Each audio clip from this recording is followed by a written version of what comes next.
അപ്പോൾ അതിൽ ആ തീരുമാനത്തിൻ്റെ അടിസ്ഥാനത്തിൽ ഈ ആംഗ്യ ഭാഷാ ദിനം ആക്ച്വലി യുനെസ്കോ ആണ് പ്രഖ്യാപിച്ച ഒരു ദിനമാണ്. കാരണം വേൾഡ് ഇൻ്റർനാഷണൽ ആണ്.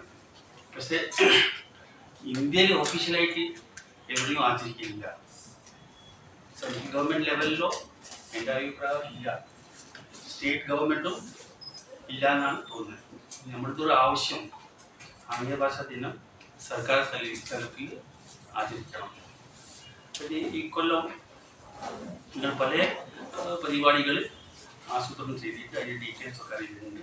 പിന്നെ നമ്മുടെ ഡ്രീം ഓഫ് ഫസ്റ്റ് എന്ന ഒരു സംഘടനയുടെ കൂടെയാണ് സംയുക്തമായിട്ട് ഇത് ആചരിക്കാൻ ഉദ്ദേശിക്കുന്നത്. ഈ സൈൻ ലാംഗ്വേജിൻ്റെ പ്രസക്തി നിങ്ങൾക്ക് എല്ലാവർക്കും അറിയാം. അതിന് ലാംഗ്വേജ് ഇല്ല, ഏത് ഭാഷക്കാരും ദേ ക്യാൻ കമ്മ്യൂണിക്കേറ്റ്. ഏറ്റവും നല്ലൊരു കമ്മ്യൂണിക്കേഷൻ്റെ ഒരു ടൂളാണ് സൈൻ ലാംഗ്വേജ്.